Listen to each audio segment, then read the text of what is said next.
For some reason this evening I didn't think that an introduction was necessary, but I think one is. And I think the kind that's in order is the kind that says that this man needs no introduction, that Bard has been long well aware of his factors and talents as teacher and poet. And although this semester we've been deprived of the talents as teacher, we're glad this evening to have him here as poet. I don't think I want to say anything more, and I'd rather hear Mr. Weiss read.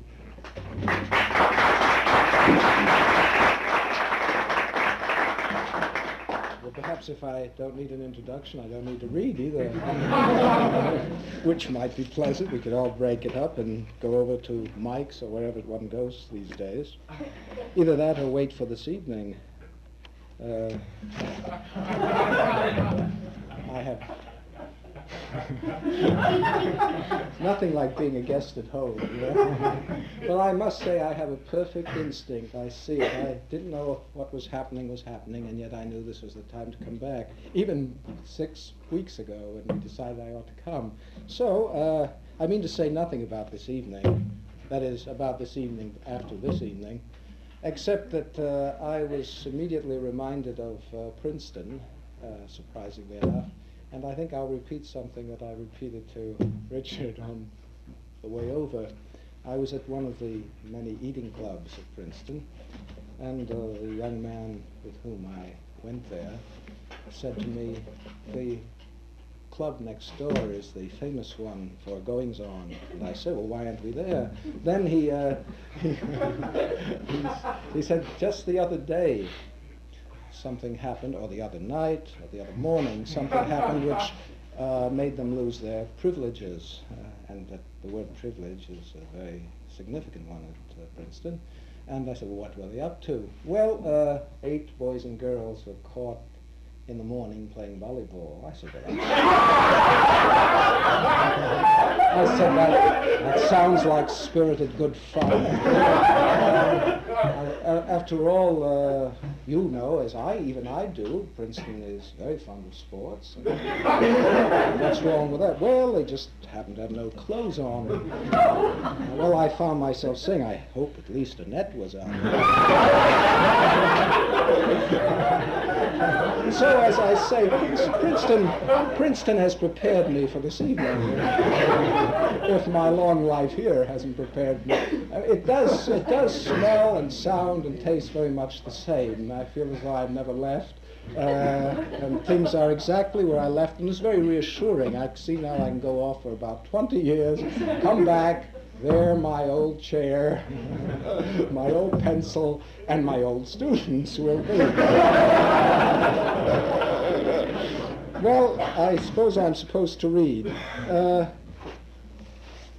I had thought, coming to your mid-Siberia, that from very balmy Princeton, I perhaps ought to read tropical poems, or at least poems that would help the season in, you know.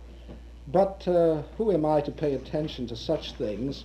Instead, I'll read what comes under hand, and I'm going to read a poem called Preface.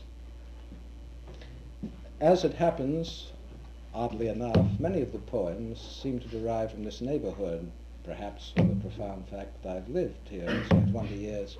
So if you recognize or think you recognize items of reference, you are probably right. The first poem has to do with 2 episodes which parallel each other as the poem moves along. First, a snatch of conversation which I had the good fortune to overhear when I was living in Albee Annex. That's the kind of place it is. The people living above were the then B&G people.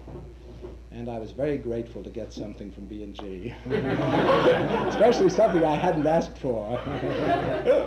I heard the daughter say to the mother, and, well, this is what they say. And then you will notice there's a kind of refrain, my kind, darnel ragweed whortle. Whortle, I pretend, is my own weed. Every man has a right to his own, and this was mine. Then past that, there's an exchange between the person in the poem and a young man, I shan't conceal the truth, his eye, and a student of mine, one of the most talented that I've ever had. All right, that should be enough. Preface. Sonia Henney, the young girl, looking out of the evening paper, cries, "Just got married." "I don't care if she did," the mother replies. "She'd been married before. It's nothing new." Darnel, ragweed, whortle.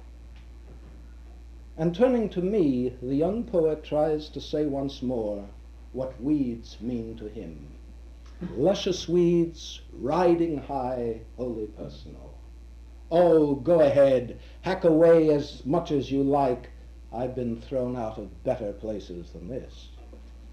His face just come back from staring out the window into a day, wandering somewhere in early fall, and a long, quiet, contented rain. The sky is still on his face. The rain out there, the sky is still on his face. The barn out there, green-roofed and shiny, gay in a wet way with its red, wet-streaked sides. I read his poem mainly about how much it likes weeds, how definite they are, and how hard to come by.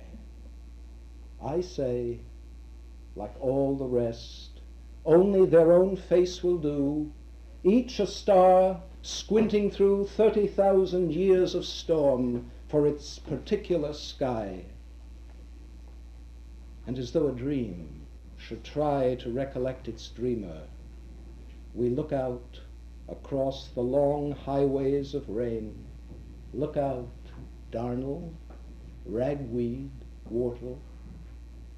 I do not say what we both are thinking as we see it flicker in that rain-soaked day, the face, exceeding face, name, and memory, yet clinging to our thoughts.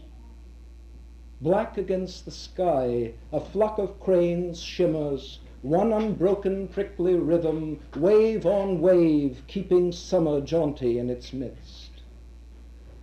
And Sonia Henney, the star, the thin ice skater, after many tries once more.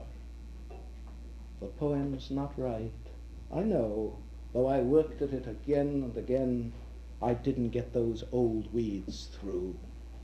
I'm not satisfied, but I'm not done with it yet. There, in that wheat field of failures, beside all manner of barns, frost already experimenting, the slant of weather definitely fall, lovely, scratchy, darnel, ragweed, whortle.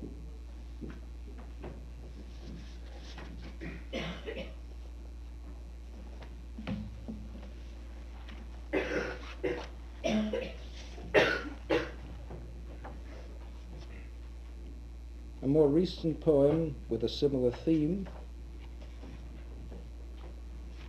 this even more, since more recent, closer to you and me, a poem called Into Summer. I'm really forcing the season.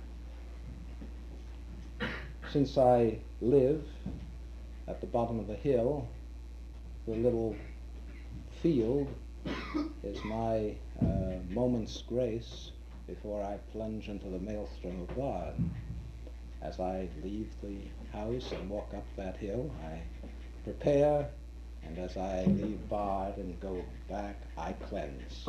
Well, this particular morning, this particular, thank goodness that little field is still there. But this particular morning, as I was on my way to campus, I discovered to my amazement and consternation that the fields men had gone through, and in a desire to get rid of the growth there quickly, instead of mowing or scything, they had fired the field. And I must say it was a very painful moment for me. And so, since I felt I had to get something out of that field, as I have many times, even in its burnt condition, I did this, Into Summer. Some days ago, to stop the leaping weeds, on both sides of the path workmen scorched these fields. A short time after, as he passed, the charcoal velvety zigzag tracks, he smelt the strange blend of the burnt and the growing. But now, just over the black, something flags. Green flicked here and there, but mostly a transparent papery brown, like stubborn ghosts caught in the fire and yet come through, nodding as though to say, this is as much as we can do.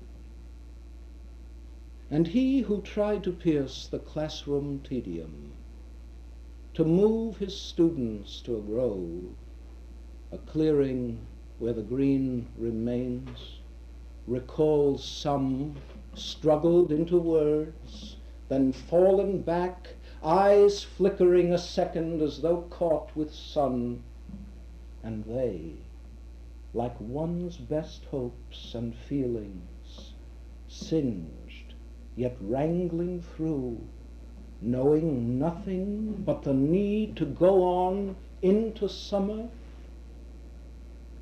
soon of their own greed, and by the tangle of numbers, the weeds will do what the greasy fire was meant to. But now each must heed the music mumbling in him. In some crazy way, on top of the brown, green sticks out, and a whitish, tiny kind of flower, that strange blend of the burnt and the growing.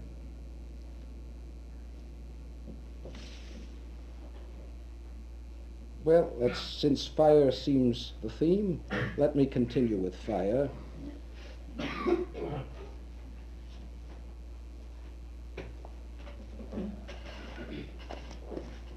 Must be terrible when you have many, many books and can't tell where you are.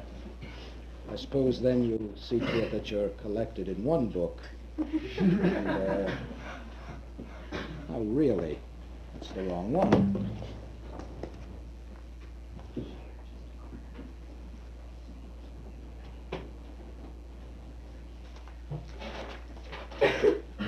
I owe part of this to Mr. Lensing. I remember the moment when it began, or as they say in the trade, the provenance of the poem. We were passing into, the entrance before the store, and somehow, I don't know how we came to be talking about the fire at Alexandria. But as I listened to that fire coming out of Mr. Lensing's very southern mouth, it suddenly had the right slant for me. And so, without his knowing it, he struck fire, and this poem began. I trust you all know the myth that even as Alexander was ambitious for himself in the world, he was ambitious for himself in the spirit as well, and the empire of the spirit seemed to him the next likely place to exploit. And so he, as the story has it, collected all the great manuscripts of the time in that wonderful repository at Alexandria. At the same time, you may remember Shaw's play,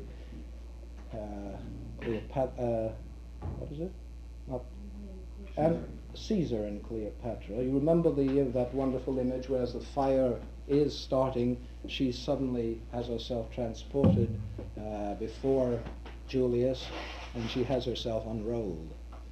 That's the story. Well, I couldn't resist using her. Who has? And anytime you can get that kind of person to star for you, you're doing all right. The fire at Alexandria. I should say that the poem means to move from banter to seriousness. Whether it makes it or not, you have to say. The fire at Alexandria. Imagine it. A Sophocles complete. The lost epic of Homer, including no doubt his notes, his journals, and his observations on blindness. But what occupies me most with the greatest hurt of grandeur, are those magnificent authors kept in scholarly rows whose names we have no passing record of.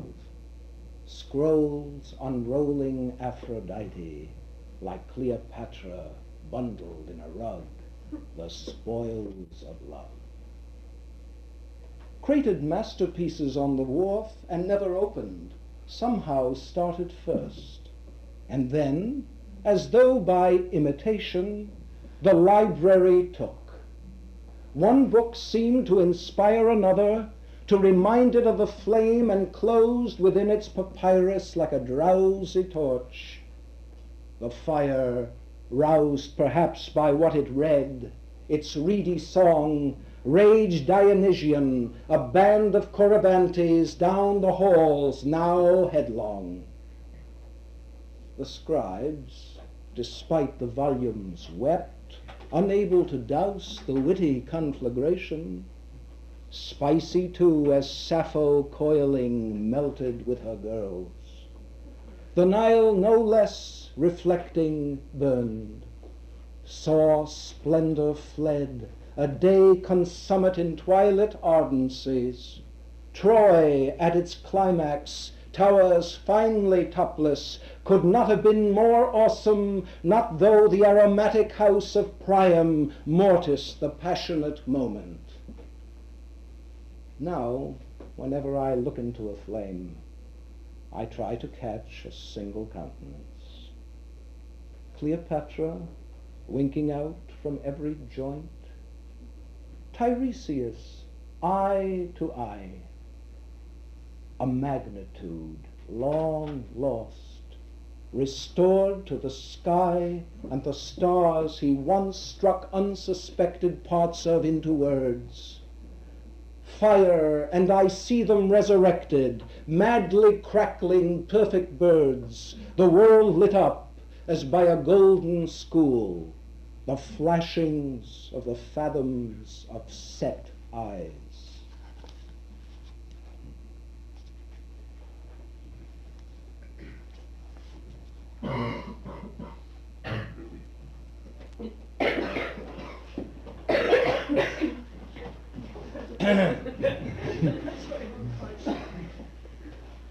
Another poem that's more or less laid in that little field. I suppose that's where I'll have to have me buried when the time comes. I've been in it and tried to take so much out of it. At the time, I was thinking very much about Joe, his relationship to us, and the possibilities of discovery of him in local coverings. And so, as you'll see, suddenly there he is in the middle of that field. House of fire. To burn is surely bad. To be possessed by greed or lust or anger. Down the pathway pebbles clatter into brush, more ashen than the rocks that mount the cliff. Beyond its windows, flaring, flood the light through vines entangled with a thudding wind, as litter crackled underfoot puffs up the dust of countless little deaths. And yet, in the abandoned field below, through this intense decaying and its acrid breath, a freshness wells, as if in April, some forgotten day of, starting up out of the time's debris, looked round amazedly. The man Job squats among the soot and ashes, his complaints mingling with the smoke.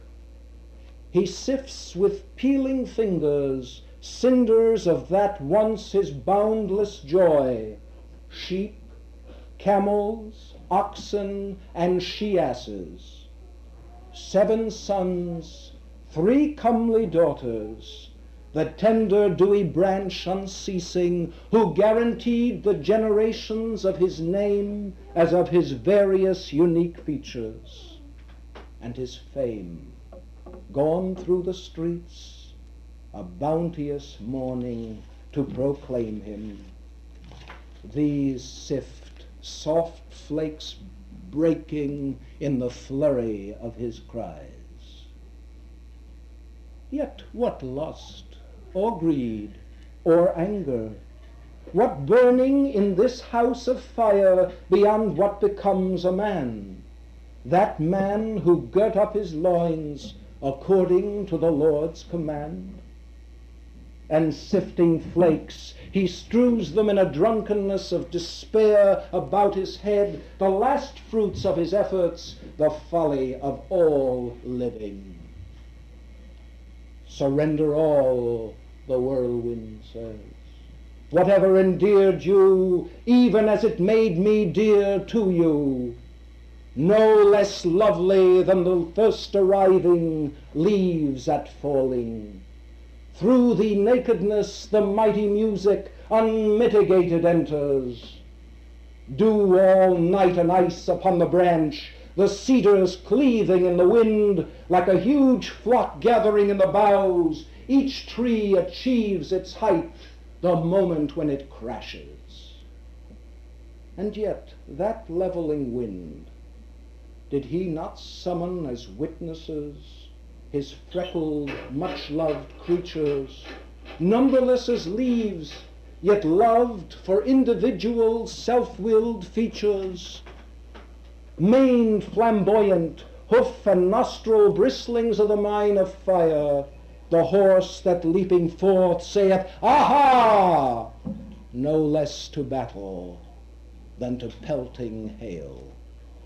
Leviathan, grown tender, weltering out his rage, the boiling ocean docile in waves self-absorbed. These, springing like the hurricane, soft cooing words around his lips, from God's own fingertips, warm with them he warms, exalt him surely in the grandeur and unique particulars of their pride. Sky and earth are held in a twilight's rushing, furious fire. Earth and sky the rout of pawing hoofs, till all the colors drain into one conflagration. But here, as I pause on the little wooden bridge, the waters, shielded by two arching pines, needles heaped below, purl into a cat's paw.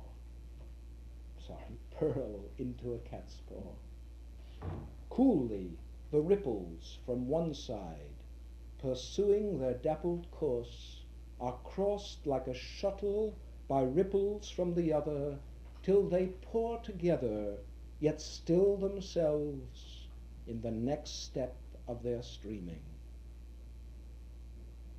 And so the sea is fed, and so the fire, the rampant waves and flames flared up in stubborn homage to their fathering first desire.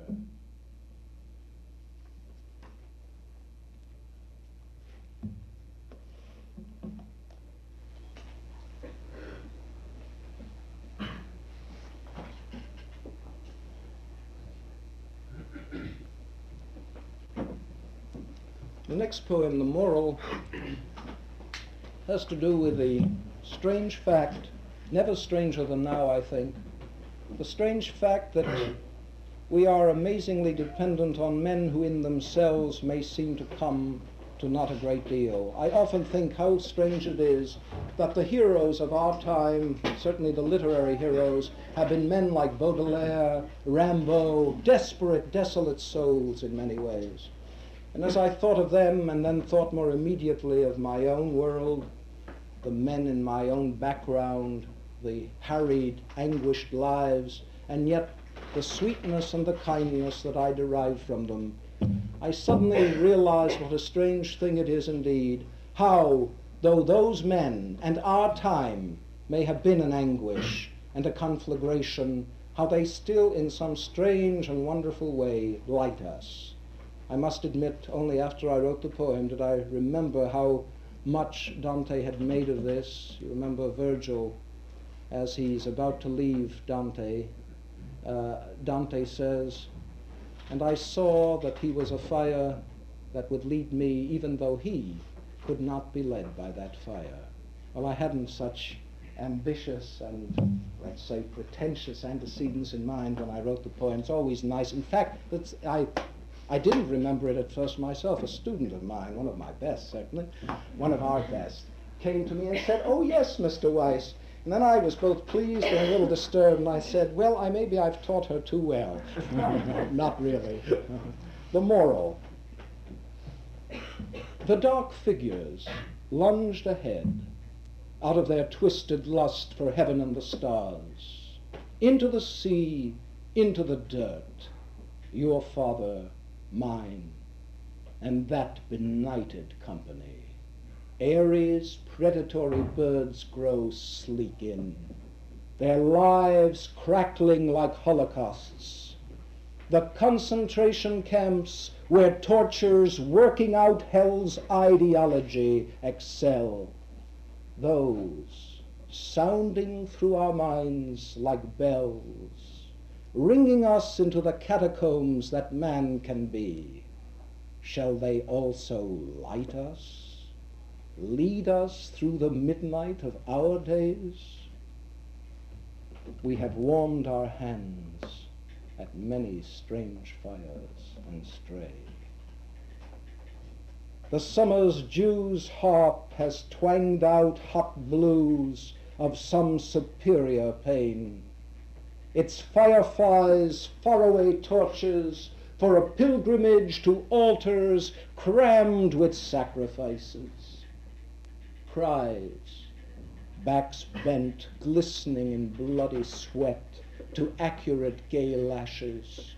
The shriek, a phosphorescent sizzling of the mouse accomplished in the likely clutches of the hawk, like lilies in a paradigm, spell out the moral of our tale. Whatever has happened, diverse ravishings that love to bask in balmy weather of a scream, the passionate failures, the perfect despairs, these never fails.